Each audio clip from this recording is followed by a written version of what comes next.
3 rapports au titre du ministère de l'Énergie, des Mines et des Carrières et a adopté 3 décrets irrélatifs. Le premier décret est relatif à la fixation des normes d'efficacité énergétique dans l'énergie. Il faut dire qu'à travers ces décrets, il s'agit de mettre en œuvre une des dispositions de la loi 014-2017 portant réglementation générale du secteur de l'énergie.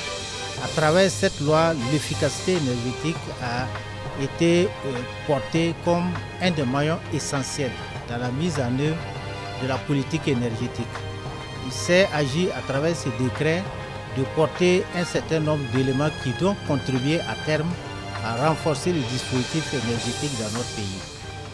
Pour la mise en œuvre de l'efficacité énergétique, il est escompté un certain nombre d'avantages. D'abord, à l'échelle individuelle des entreprises, il est attendu une réduction de la facture énergétique.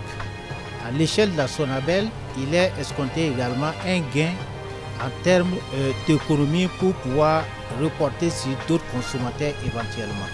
Et en troisième niveau, il y a une économie en termes de subventions. Comme vous le savez, l'énergie produite par la SONABEL est fortement subventionnée. Donc la mise en œuvre de l'efficacité énergétique va contribuer à terme de réduire cette subvention allouée régulièrement à la SONABEL.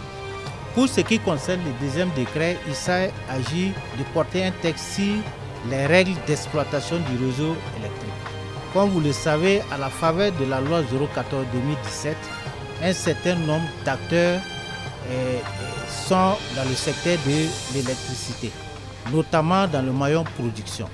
Donc, compte tenu de cette pluralité, il était bon qu'on puisse fixer un ensemble de règles au niveau de l'exploitation du réseau électrique national.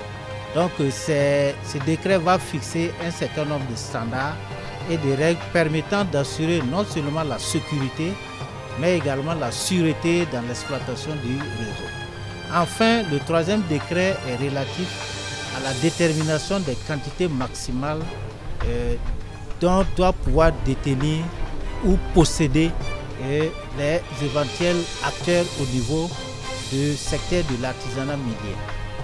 Et ce texte a fait l'objet d'un diagnostic à travers l'ancien texte de 2018 et il est ressorti que beaucoup d'éléments sont assez contraignants, notamment dans la mise en œuvre, pour lutter efficacement contre la fraude à la commercialisation de l'or.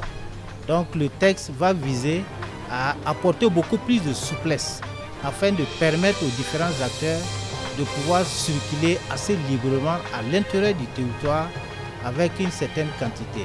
À ce titre, il a été décidé de pouvoir mettre en œuvre un mécanisme nouveau permettant aux différents acteurs de pouvoir disposer d'un cadre de transporteur d'or à l'intérieur du territoire.